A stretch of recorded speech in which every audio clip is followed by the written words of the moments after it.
Okay, so assalamu alaikum everyone. Welcome to our talk on parenting. We know this is the last session of a long day full of amazing speakers and lectures.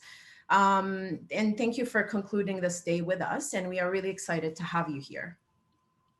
Parenting is a very big topic, and there are different forms of parenting depending on the parent's circumstances and also depending on the child's circumstances, including things like physical and mental health. And for the sake of our talk today, we are taking a general lens and talking about things that we believe are just important for any parent to know. The slides will be shared on the website, and the version that will be shared on the website will have a little bit more information so that you can have it for reference. So let's jump right in, and Bismillah. So we do not have any conflicts of interests to report. And as a disclaimer that the other speakers also reported is that for any medical conditions, the advice of a healthcare professional could be obtained for your individual situation. And this presentation is not meant to replace the advice of a healthcare professional.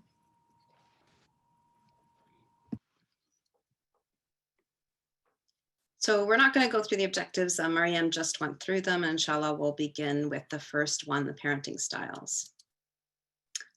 So actually, before we jump into that, we wanted to just talk about, first of all, we assume we have lots of people who are parents in the audience or people who are curious about parenting. And we wanted to just start off addressing and acknowledging the basics, which was that being a parent is hard. It is hard work being a parent. It's a developmental milestone that adults go through with very little preparation, and it is a full-time job. We get very little training, but most of what we learn is from our parents. And if there are things that you know as a parent that you want to change in terms of the skills or the approaches that you would like to have with your children, awareness is the most important thing to kind of facilitate that change from maybe what you have kind of been raised with in terms of parenting styles. And so that's a common question that we get a lot of times, is that, can we change our parenting styles based on what we kind of already know? And you definitely can. Awareness is the most important thing to kind of facilitate that change. Another important thing that we just wanted to talk about is that being a parent means that you are multitasking lots of different things at a time. There's competing demands, there are work challenges, financial challenges, other things that are happening in your life. And so it's a lot. There's a lot on your plate. In this talk, we won't be able to address the specific cultural differences that exist in terms of concepts of what it means to be a parent and concepts of what it means to have a family and what families look like in different cultures. But we wanted to acknowledge that there are big differences in different cultures just about these different topics. And we wanted to have space in this dialogue to be able to say that there are big differences, and that can definitely change the way that you parent. Nowadays, society really plays a huge role in parental expectations. So when we're talking about social media and we're talking about society's expectations, we've got lots of messages that come to us about what it means to be a good mom, what it means to be a good dad, and that can put a lot of pressure on parents. Lastly, but not least, is that COVID has definitely put a different spin on parenting for us. And so right now in COVID times, during the pandemic, there are lots of things that make it really different for us in terms of how we're parenting our children. Some of them include being indoors, and some of them include a difference in the amount of time that you're spending with your child, but others also really impact the amount of support that parents are able to have right now. And so just acknowledging that right now, we're hoping this presentation helps with certain aspects of parenting, and also we're hoping that these skills are for the pandemic and beyond as well. And lastly, really, we wanted to say that being a parent is really challenging, as we've talked about, and what we're aiming to really address and talk about in our talk is just being a good enough parent. You don't have to be a perfect parent or co-parent, but being a good enough parent and good enough co-parent is a really important concept. And we're really hoping that we can talk a little bit more about this. So before we jump into that, one of our mentors who I think is with us today, Dr. Diane Phillip, reminded us of a really important concept before we jump into the material. And that is, before being a good enough parent, we need to address the fire. So if there's a fire in our house, what do we do? I think most of you probably in the audience are thinking, hopefully thinking, I'm going to call 911. I'm going to get the emergency services. Many of you probably didn't say, hey, there's a fire going on in my house. I really need to talk about how hot it is in the house. And so I really like this concept that Dr. Phillip brought up of using this analogy to discuss unsafe and crisis situations at home. And when they're unsafe and crisis situations, we need emergency services. We need the things to be able to get us out of that crisis. And then we can look to other tools that will be able to help in the future.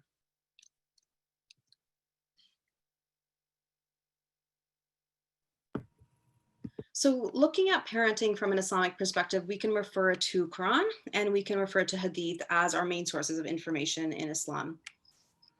Yes, and there is mention of children in multiple contexts in both the Quran and the Hadith. And we'll start with examples from the Quran. And there is mention of children in Surah Al-Kahf as ornaments or zina, and in Surah Al-Taghabun as a temptation or fitna. And when thinking about the tafsir or the meaning of these two examples, we know that children are a joy of life and they are a blessing, and people, of course, feel proud of their children, and that can sometimes be taken for granted, and which leads to some of us losing sight of the intention of having children in the first place, and then start to focus on things that fit the parent's own benefit and forget about the child's benefit, like focusing solely on, let's say, showing off the children's successes.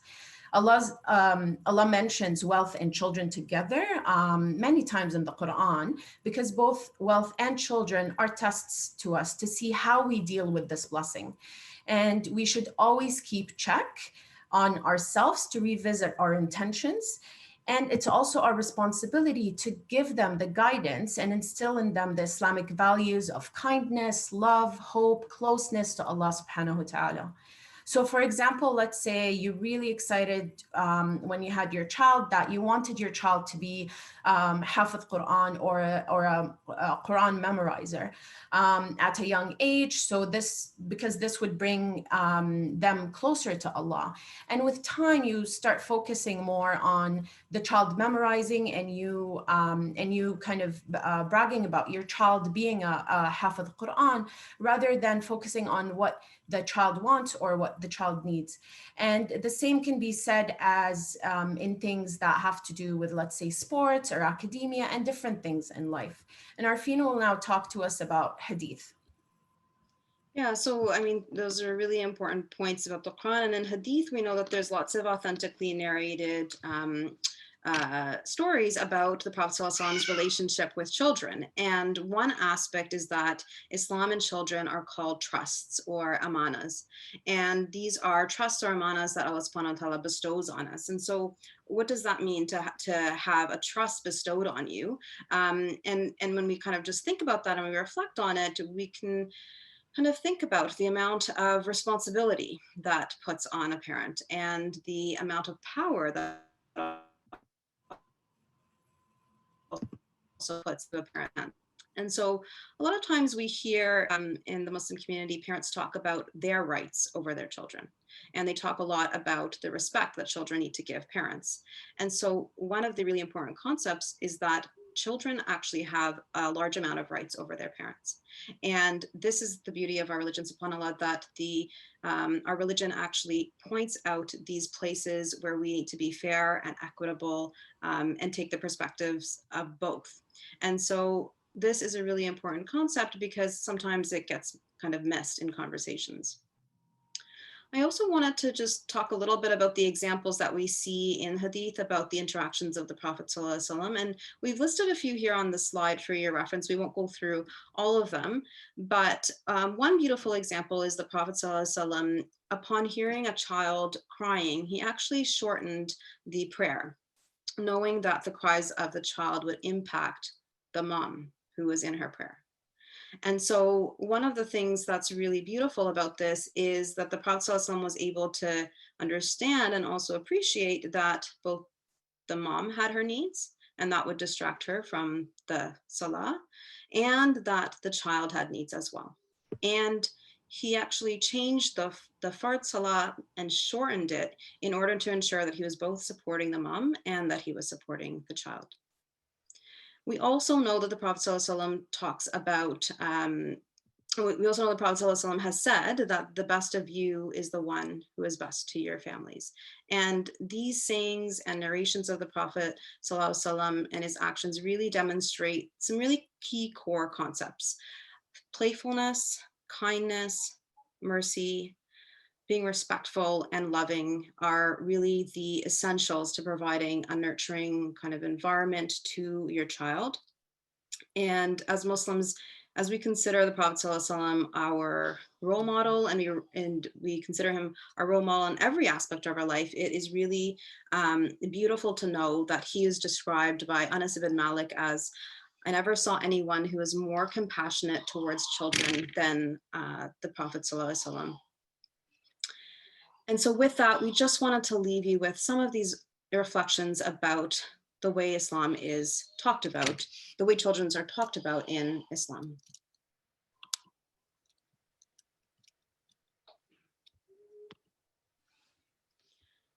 So next, we wanted to briefly touch on intention setting. And we're doing this before our talk, before jumping into the parenting skills part of the talk, because this is a really, really important part of it. Intention setting is a very, very powerful grounding technique that is rooted in Islam. It shifts our focus to be very intentionally present in the moment. And in Islam, we see intentions as being the root to really being the root of every action. So when we're reflecting on kind of our underlying motives for things, or why we're doing something, we really believe in Islam that the intentions, the virtuous intentions, bring us all the goodness out of that action. And so this brings awareness, and when we set intentions, it brings us awareness to help us achieve goals and be really conscious of what our goals are. And it also brings us consciousness to things that will take us away from our goals. It's narrated in Bukhari, actions are judged by their intentions. So each man or woman will receive what he or she has intended for. Another important concept is just that intentions, the Sahaba and scholars recommend actually combining intentions. And so I really like this example of how you can combine your intentions to be able to maximize your reward and get the maximal reward for any specific intention. So as a parent, we spend a lot of time preparing things at home and doing things for our children. Alhamdulillah, and we're blessed with being able to do that. One of the things is cooking. And so, for example, if you're cooking for a child, you are intending to do that for, multiple intentions. And one could be to make them strong and healthy. Another could be to actually take care of them in a way that's pleasing to Allah subhanahu wa ta'ala. And another is perhaps to allow your child to be on Siratul Mustaqim. And when you're actually cooking, if you go into these actions, having these number of different intentions, you can actually maximize your reward, and also helps you to be able to shift focus in that action and make it a more positive action.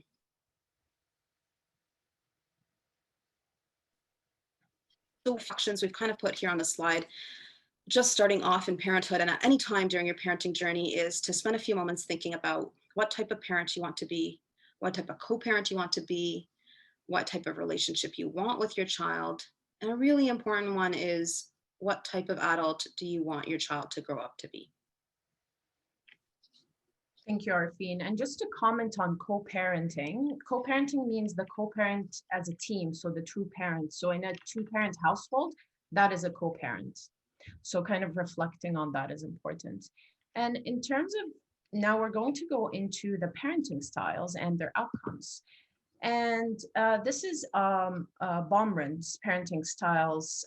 There are 4 main parenting styles, and we want to bring your attention on the screen to the arrows. So, and what's written inside the arrows. So as you could see, There's high and low in each corner, and one has high control and demandingness, and the other has high warmth and responsiveness, and again, low for each. And these are really important dimensions of parenting. Responsiveness and warmth being how well the parent is attuned to the child and able to respond to the child's needs and interests. And control and demandingness being how much the parent supervises and disciplines the child and requires obedience and self-control. And we can start with the upper left corner with permissive. So a parent who is permissive has a high level of warmth and responsiveness and a low level of control and demandingness. And this is the kind of parent that just says, do whatever you want. Now, the authoritative parent is the parent that has high warmth and responsiveness and high control and demandingness. And this is the parent that works with the child to discuss things and talk about things. And then we would look at the uninvolved parent, which has a low control and demandingness and a low warmth and responsiveness. And this is the kind of parent that says, I don't care what you do or what you don't do. And the authoritarian parent on the lower right corner has a high level of control and demandingness and a low level of warmth and responsiveness. And this is the kind of parent that doesn't negotiate and says, because I said so, you have to do it. So which one do you think has the best outcomes? So we're going to run a poll right now. And we can also go back to the slide before. So we'll wait for Hera to put up the poll, and then yes, we'll go to the slide right before here. So if Hera could pull up the poll for us.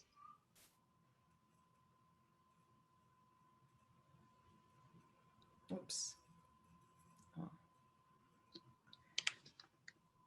So we'll just wait for the right one to come up. And you can take this time to read through the examples or like the traits of these parenting styles. Perfect, it's up.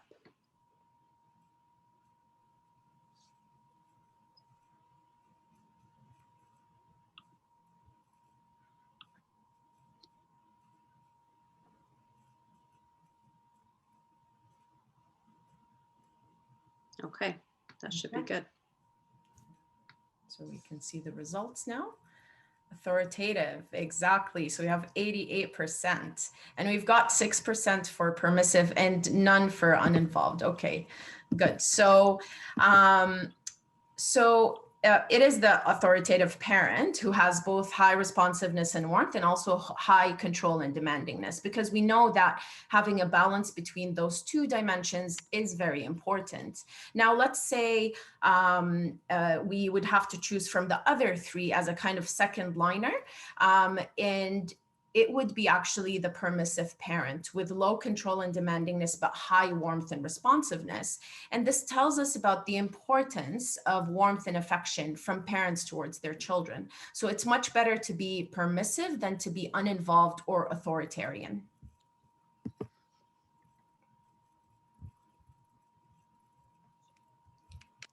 Sorry, Arifine, I think you missed a slide. Yeah.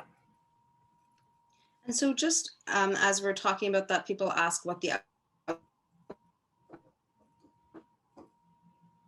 are. And so as an authoritative parenting has the best outcome, but what outcomes are we talking about? And those are the ones here on the slide. So maturity, resilience, optimism, children who have good social competence, who have positive self-esteem, and then really are able to engage positively academically as well. Exactly. And when talking about parenting styles, we also talk about temperament as an important factor. Temperaments are the traits that we're all born with, and they are different than personality, which kind of forms over time. And there are different ways to categorize temperaments, but one of the famous ways is this one, the Thomas and Chess 9 dimensions of temperament. Or 9 traits. And as you can see, there are 9 traits there in front of you, and people can fall at kind of any point in the spectrum from low to high. And the different traits make up different temperament styles. And why is this important? Well, parents and children each have different temperaments, and some combinations work better together than others. And others have to actually work for it to fit into each other's kind of temperaments. So identifying our temperaments and our children's temperaments really help us in identifying the best way to help our children. It also helps us understand why it's not helpful to compare children with each other, even siblings, because we know that siblings have different temperaments. The kids would have different temperaments than their friends, and even not comparing your child to you when you were younger. And the idea is that the parent would try as much as possible to fit to their child's temperamental needs, which is not easy. And an example we can give here is that let's say that you are an adaptable person. You're a person that never had any issues with transitions, while your child, on the other hand, has a very low level of ability to adapt to new situations and really needs a lot of preparation before transitions. So you identifying that and bringing it to your awareness would help you to understand what kind of support your child would need in these situations. So next we wanted to talk about the structures of the brain. So structures in the brain also impact how children behave. And one important structure that's developing in the child's brain is called the prefrontal cortex. And this is colloquially called the upstairs brain. And so it controls many functions in the brain, including planning, organization, and attention. And we've put them here on the slide for you to look at. But the one I really want to focus on is the regulation of emotions and its function and impulse control. Because what we do know is that this area of the brain is only fully complete at the age of 25 in many and most children. The amygdala is also another important structure in the brain, and it's often called the downstairs brain. So this is the emotion center of the brain, and this is what's firing when we have emotions like fear, anger, and anxiety. And the upstairs brain is really important in being able to send signals to calm down the downstairs brain. And that's what usually happens in a fully formed adult brain. Given that, as you can see, young children's brains are different than adults. They have this unfinished upstairs brain. And what happens is that it's hard for kids to be able to regulate their emotions as a result of this, because they have a fully formed amygdala. And so they rely on their parents a lot of the time to actually be their prefrontal cortex or to be their upstairs brain. A different example that may resonate with some parents around this concept is with parents needing to keep children safe after they've learned how to walk. So while some children, they learn how to walk at the age of 1, they may not be able to, and most of them don't at all, appreciate the dangers that can occur if they were to, for example, walk down a flight of stairs at that age. And so as a result, the parent at that time really needs to guide and coach their child to be able to walk safely. So next we're going to be covering kind of the bulk of our presentation, and we're going to start off by talking about attention. So attention can be in the form of play or special time, and it changes with the age of the child. So with younger children, it's more kind of actual playing with each other. And then as the child grows, the kind of play changes. And sometimes like with younger kind of adolescents, it can actually be things like having a nice conversation about something that the kid enjoys. And it's extremely important to enhance a child's development and improve their behavior to get that kind of attention time from their parents. Again, the methods of play really change with time, and there are so many kinds of play. And one that we focus on is really following the child's lead in the play and making sure that the child knows that this is a dedicated time between the parent and the child, and allowing the child to also choose what they want to do rather than you choosing it for them. The child can do whatever they want really, as long as it's it's safe. And the parent would also wait to see when the child kind of invites them into the play, and what role does the child want them to play in the play itself. And this shows the child that the parent is really interested to watch them even, and to also play with them when needed. A general rule in play is that the parent needs to be present and playful, and also can comment on things that the child is doing and appreciate the child's ideas rather than trying to correct them or teach them. This, of course, needs to be consistent to show positive effects. We say daily, and it might be hard to do it daily, so every other day. And the key thing here is that it doesn't have to be for like a whole hour. 10 minutes is enough to spend, as long as your child knows that this is the special time with you as the parent. Of course, this does become tricky when, let's say, there is a family with multiple children at home, but it's still important to give each child their attention that they need depending on their level of development. And a general rule to remember is that while playing and giving attention, attend to the positive things and try to ignore the negative behaviors, because this leads on the long run to better behavior.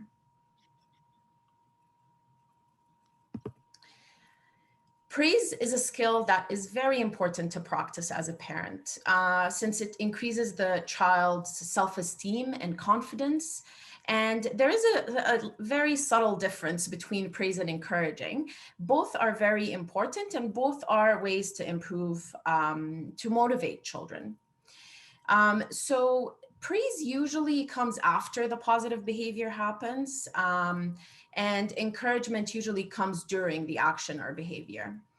Again, we don't need to be caught up too much on like the differences, but an example we can give is that, let's say you're drawing with your child, and you can encourage them by complimenting or commenting their choice of color. So let's say you would say, oh, you chose red here. That was a creative choice.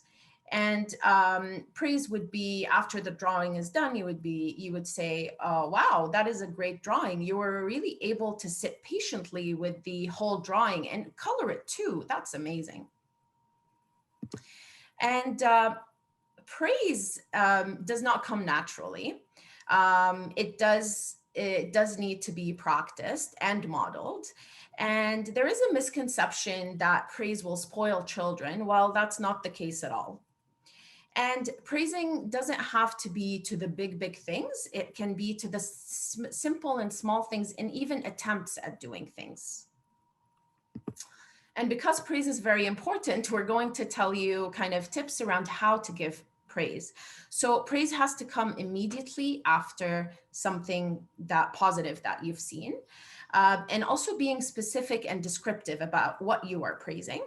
And praise compliance, and attempts at a positive behavior, not just a completed like big positive behavior.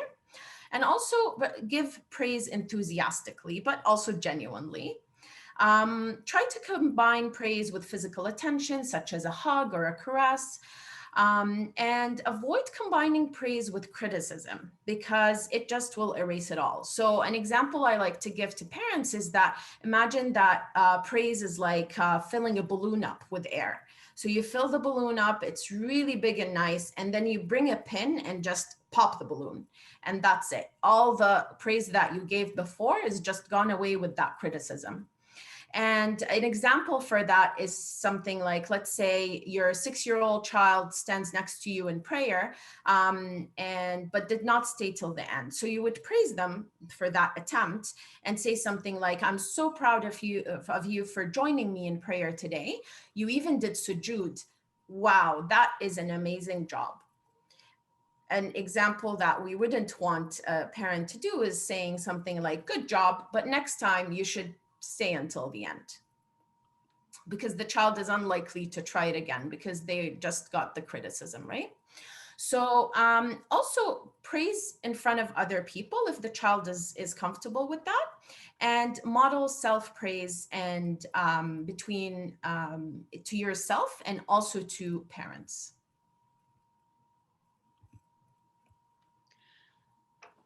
So one of the most useful techniques as a parent can be mentalizing. And this is actually a very useful technique in all relationships, but it's especially powerful for parents to use this technique.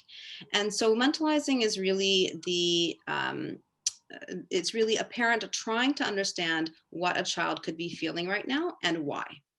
So a key question that you could ask yourself is why my child is having this reaction, and being really expansive about the ideas that you have in your mind, and being able to be as varied as possible with the types of emotions they may be feeling and why they may be feeling this. An example of this could be a child who's crying, and some parents thinking that the only thing that comes to mind is because they are just trying to be fussy or trying to get my attention, and it actually could be because they're tired or sleepy or hungry or have other needs.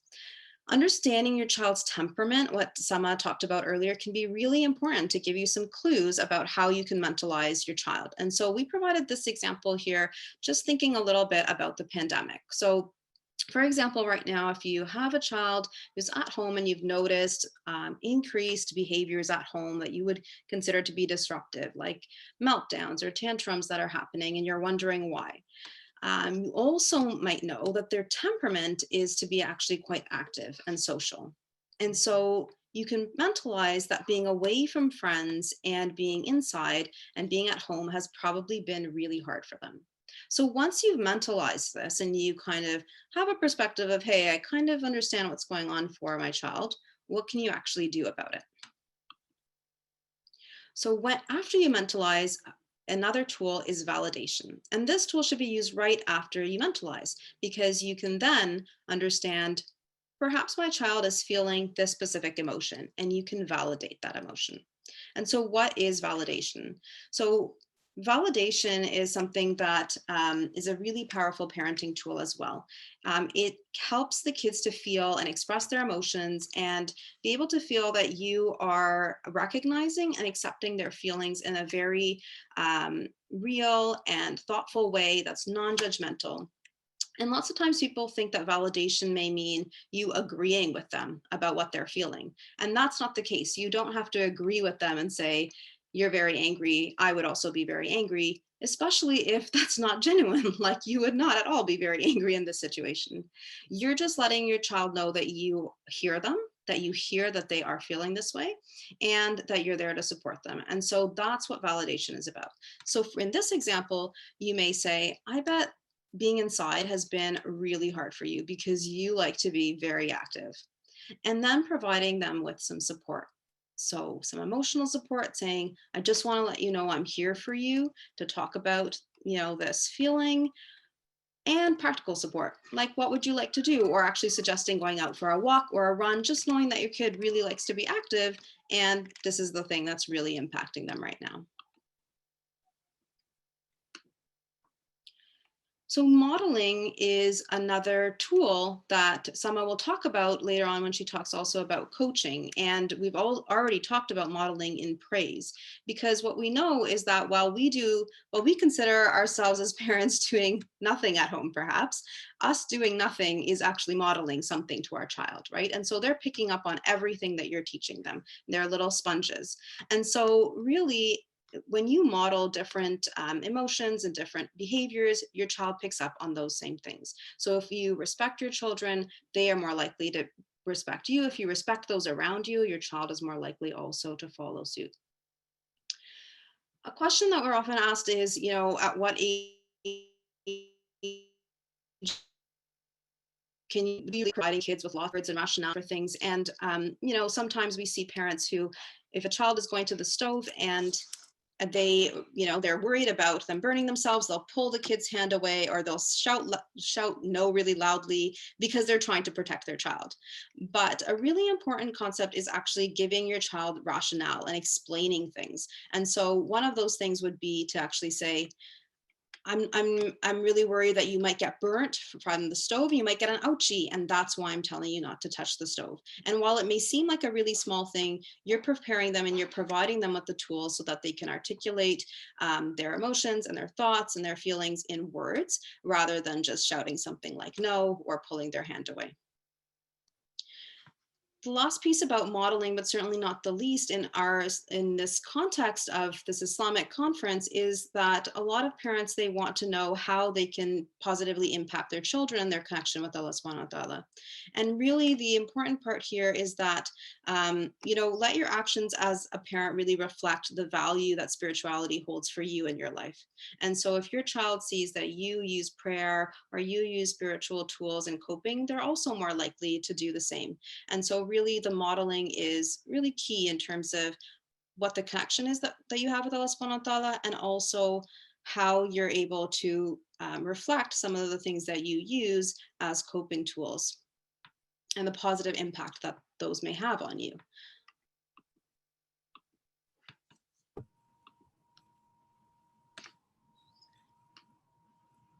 So we've put up the slide here, but really it's for you to kind of reference and look at.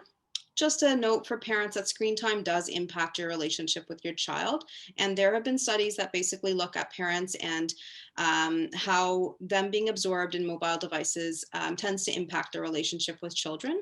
And so we know that when parents are using mobile devices, these children in this study by Radinsky from Michigan, they have shown that children have less parent-child interactions, they have more conflict with kids, and they encounter more difficult child behaviors over time. So the important concept here is really that you're also modeling how you use technology in front of your children. So if you're using technology and looking down at a screen while you're talking to them, your children are likely to do the same back to you. And so really, if you model respectful use of technology in a time-limited way, then you'll probably see that in your children as well. So we can now consolidate all that we learned from validation, mentalizing, encouragement, and praise into coaching. So coaching is just being there for your child and helping them and supporting them through different situations, whether that from an emotional perspective, persistence perspective, or social perspective. Emotionally, you would coach the child in situations where they're having different feelings, such as being sad, angry, frustrated, and it helps them to identify the emotion and try to cope with that emotion rather than acting on it. So we're not trying to have them regulate the emotion, we're trying to have them regulate not acting upon the emotion or the behavior that comes from the emotion, because it's important for the child to know that expressing the emotion is important. And persistence coaching is coaching them through things that need patience and problem solving. And social coaching is it's just coaching them through, let's say, social situations, so such as play dates, or let's say you have a child that is shy and how you would coach them when being around people. An example we like to say here about emotional and persistent coaching is let's say you are coaching your child who is frustrated about not being able to learn a surah so quickly. So you would tell the child, I understand that you are really frustrated, and let's try to kind of break it down and learn it together, or something along those lines. So we've gone about 40 minutes into our parenting talk, and we have not talked about discipline. And so that's probably one of the things that most parents here wanted to hear about. And so we wanted to send a message about discipline as well, with that, in saying that discipline is something that you can use, and we do use, but really punishment, the first thing is that punishment is not discipline. A lot of times people equate those two things. Punishment is actually the last resort. And by punishment, we don't mean anything physical in terms of punishment at all.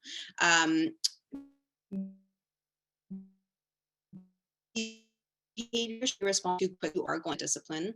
It's really important to be consistent between yourself and between your co-parent or the other caregivers. It's important not to give idle threats, and this really comes from an important concept of, say you're going to leave the house, and every time you are leaving the house, your kid's not putting on their shoes, and every time you say, if you don't put on your shoes, we're not going outside to the park, but every time they do that, you do go to the park. They start to learn that that's just an idle threat that you're giving them. Predictable responses are important for kids, so they know what's coming when they have when they do something. They know what discipline is going to be used, and then already the things that we've talked about: validating, mentalizing, and then setting a limit. And the very last concept is picking your battles, which is really about how often you're using discipline. So if you're using discipline constantly for every single thing, it's less likely to be effective. And the child's not really going to pick up on what are the important things and what are the not so important things.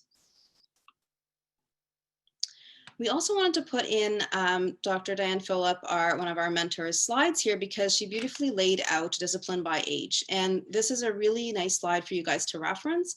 The things that we just really wanted to point out here is that discipline at younger ages, like 2.5, even less than 3, is not effective. And what's much more effective at those ages is to distract, redirect, and be really playful with what you are using as techniques. And so this comes a lot from some of the books that we'll reference at the end, but really, like, if your kid's not putting on his shoes to go outside, can you pretend to be the voice of that shoe and say, oh, I really want to be on your feet. I really want to be on your feet. And being playful like that, kids at this age, they really respond well to it, like at the age of 2.5 and 3 and even older.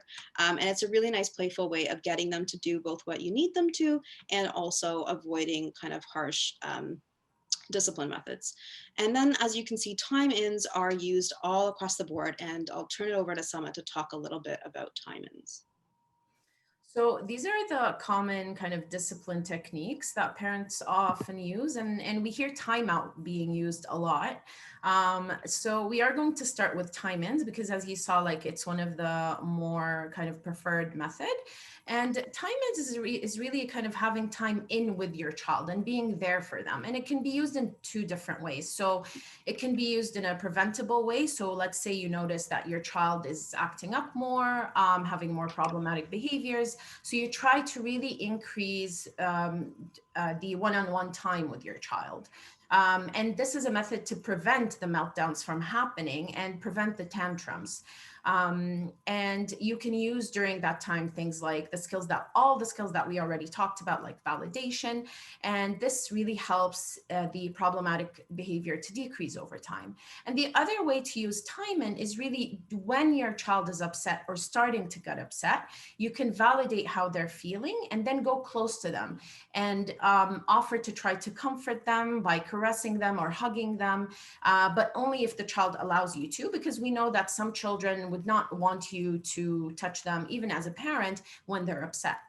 So when it's done and allowed, this can help the child calm down and also know that their parent is really there for them.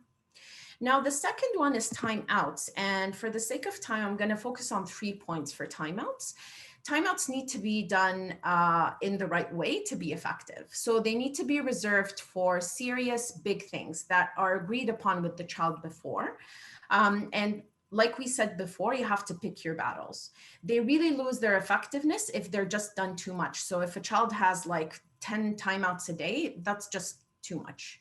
And avoid calling it the naughty corner or the naughty chair. Call it something like the thinking chair or the break chair or the quiet corner, because that's something that we want the child to carry on with them into adulthood, knowing that when they're frustrated or when they need to think about something, they can go to a quiet place and really reflect. And a timeout is not a punishment. This is very important to know. And a parent needs to do it while they are actually emotionally neutral, which is, again, very hard, but very important. So the parent can't be screaming and putting their child in timeout, because that's not the way it works. And timeouts also need to be time limited. So we usually, as Arfina already mentioned, like before 3 years old, we wouldn't recommend them because it just doesn't work with the child. And after 3 years old, the maximum time you would use is 5 minutes. And between 3 and 5, you would usually use 1 minute per year. But never more than 5 minutes if possible. There's, of course, much more to know about timeouts, but I do want to talk about the other techniques. So there's the sticker charts and rewards, and really catching your child being good. A lot of parents are like, oh, but a reward is like a bribe, but a bribe is really different, because a bribe usually happens when the negative behavior has already occurred. So usually parents use a bribe to try to let the child stop the behavior. So that, let's say your child is not going to bed and it's already past bedtime. So you say, if you go to your bed, I will give you your teddy. So that way the child knows that next time, if they don't go to bed, they will still be rewarded and will be, or bribed and taking something positive, and they will take their teddy. So this reinforces the negative behavior. While a reward starts with the positive behavior first. So the positive behavior has to happen in order for the parent to give the reward. And this is something that is previously agreed upon. And it does change with age. So for younger kids, stickers, like just having a sticker by itself can be a reward. And for older kids, like from 4 to 7, maybe collecting the, like, let's say 5 stickers, and then they would go to the dollar store at the end of the week and get their reward. It has to be reasonable. So the child shouldn't wait more than a week to get the reward that they deserve. And so an example, unrealistic example that we use is, let's say a parent says, okay, you can get 400, if you get 400 stickers, we're going to get you a bike. The child is not going to get 400 stickers. And then ignoring is another effective skill. And it's usually ignoring the discouraged behavior and not ignoring the child, because it's important to note that it's not meant for you to be mean, and it's meant for you to actually do it in a sensitive and attuned way. And this over time is going to limit the reinforcement of a negative behavior.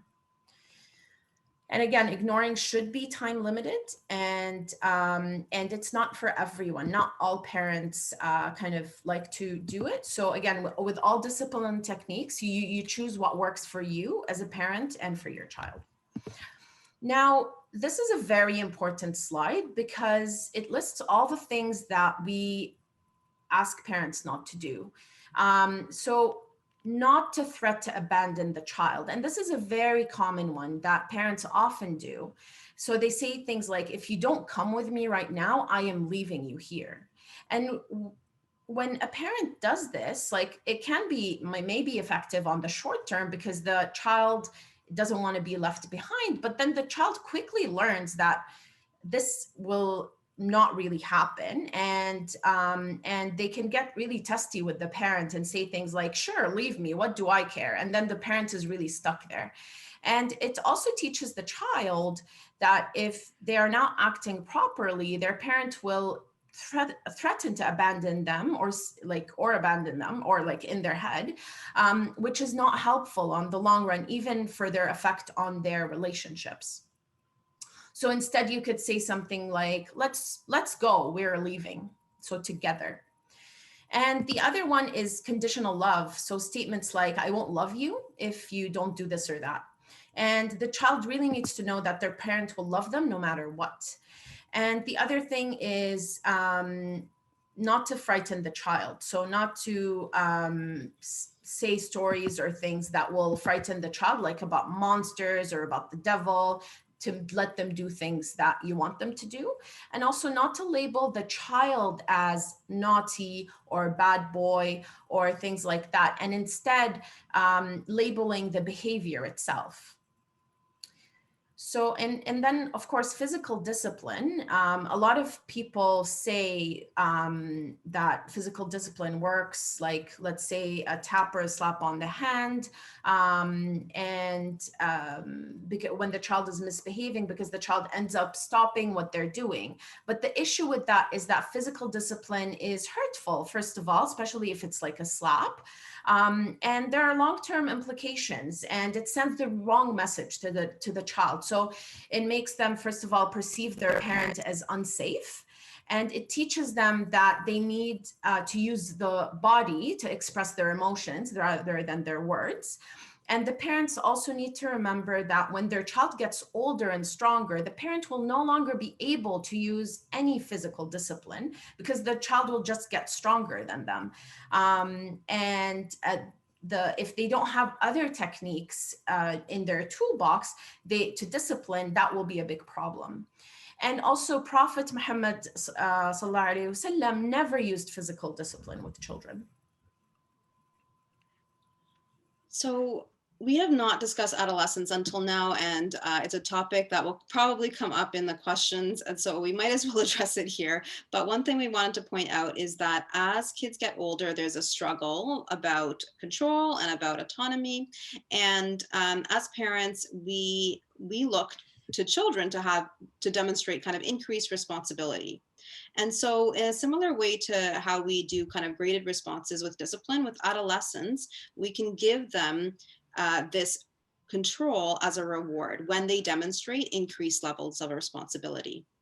And so if you give a child too much responsibility, they're going to feel overwhelmed. They have too many things to do and it's too much on their plate.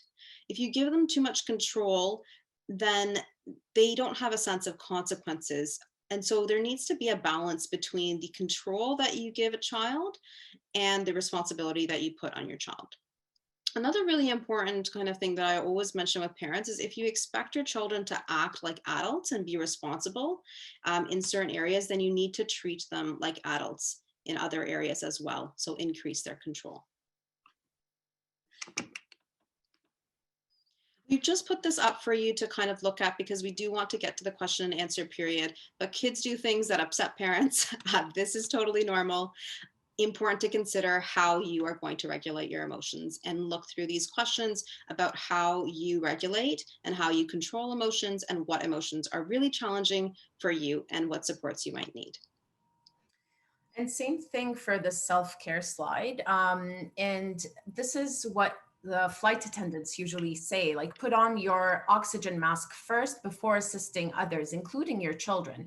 And this is where self-care is really important as a parent. And a lot of parents think, oh, but if I take care of myself first, then am I being selfish? But instead, it really means if you're taking care of yourself, that you're really trying to be the best version of yourself that you can be for your child. And these are examples of things that you can do to take care of yourself. And remember, adult time is important, you time is important, and couple time is important. And just doing anything that you know will fuel you. Mistakes in repair are, this is a big topic, but for here, we're going to focus on saying that mistakes will happen when you're a parent and repair is possible afterwards, as long as the mistakes are not dangerous and there are no safety concerns and they are occasional mistakes.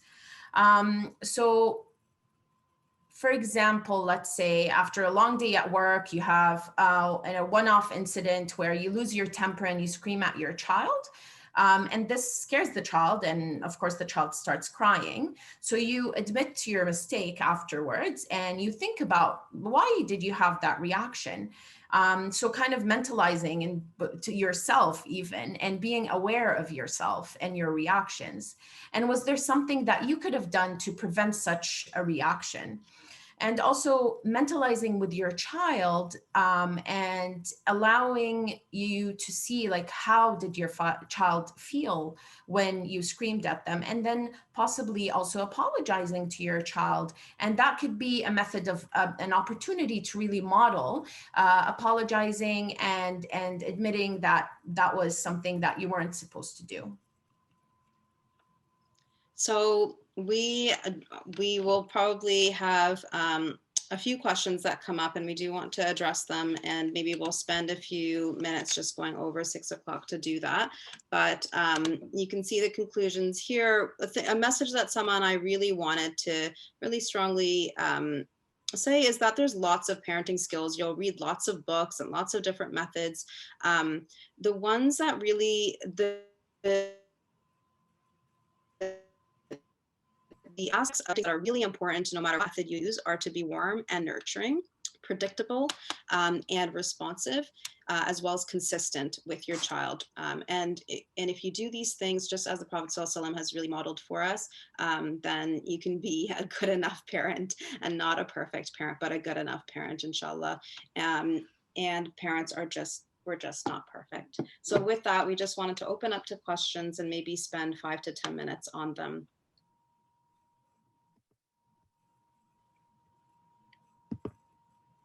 Thank you so much, Dr. Malick and Dr. Alkhawashki.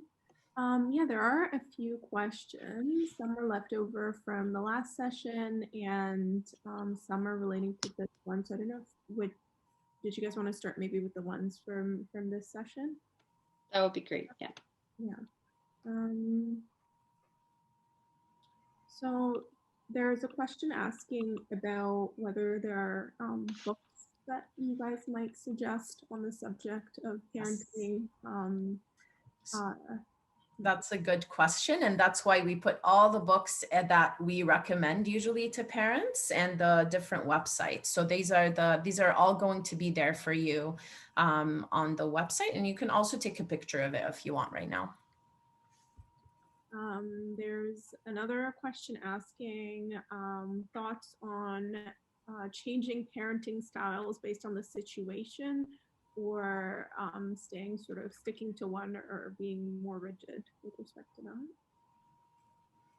Yeah, so I mean, nothing has to be extremely rigid. Like you can change kind of the way that you respond to a situation depending on the situation itself. So let's say I think the main focus for the parenting styles is that the kind of the take home message is that warmth and really responsiveness are really important. So even if, let's say, you want to be more authoritative and in a certain or authoritarian, sorry, in a certain kind of situation, then make sure to later become like more of a like make sure to show warmth and show responsiveness and that you and affection. So I think it can change even with the stage of the parent. So maybe as a newer parent with your first child, you can have a very different style than with your other children, and it's something that can change. And parents can actually work on becoming more aware of how they want to be and becoming more of the kind of best outcome kind of parent. Thank you. One of the questions is asking about advice regarding correcting negative behaviors and habits without sort of necessarily drawing attention to the behavior itself. If there's anything that you would like to say. Yeah, so I mean, Sama did talk about this, so I don't know if it was before Sama addressed it, but really there were a few things that we talked about, and some of them were to use ignoring, some of it was to use time in, time, and really timeouts for very specific things if it's really needed, using rewards and really catching your kid as being good, and all of these things as being things that can be really effective in addressing kind of challenging behaviors. Yeah. And I would say, like, to get more information, because this is a very big topic, like we would recommend the resources that we put in the end. Like one of the books that we referenced here is actually The Incredible Years, and it's available in audiobook too if you don't have time to read. And these are the other also books that really address how to deal with negative behaviors. Thank you. The next question addresses sort of mistakes that parents make, and them being related to sort of previous traumas. And so they're asking about how to sort of work on redirecting or working on yourself to get over traumatic events and healing, and if you guys have any suggestions on that. Yeah, for sure. I think Samaj, do you want to talk about it, or go ahead? Me too. So, I mean, I think this is a slide that we skipped over. So, I think you know, each of us as parents, we come with our statuses had both as children to our parents and also as and through experiences that we've had in various relationships, and obviously that's going to impact you in terms of your emotional responses to others. And your relationship with your child is such a close relationship because they're with you whether you want them to or not. They're with you 100% of the time. They're going to be there. And so it's really important, if you notice that there are things that are triggers for you, or that you notice that there are times where your emotions are getting out of hand, to get the support that you need. to feel more in control of your responses and to be able to feel like you have an understanding of why your emotions are kind of maybe erupting a bit at times. Or if you notice that you feel a bit detached from your child at times as well. And so these are kind of two things that do come up a lot when parents have been through traumatic things themselves, where they feel like it does impact the way that they parent. And kind of having awareness is important, but also having support. So whether that's for yourself to have one-on-one individual therapy support, or that looks like you and your child going in together to see a child therapist who can really help to see how your challenges are impacting your relationship with your kid. And there are people in Toronto and resources where there's support groups for parents, as well as assessments that can be done just to see how we can improve and strengthen that relationship with your child. Thank you. And I know you had that slide up with all of the resources everyone will have access to there, but there's a question regarding parenting for teens and wondering if there's anything for that as well included in the resources. So I really think the Whole Brain Child is a really good resource for that.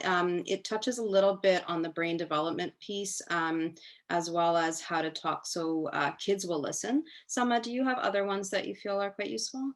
I have one that is called Tangled, I believe, that is for teenage girls specifically.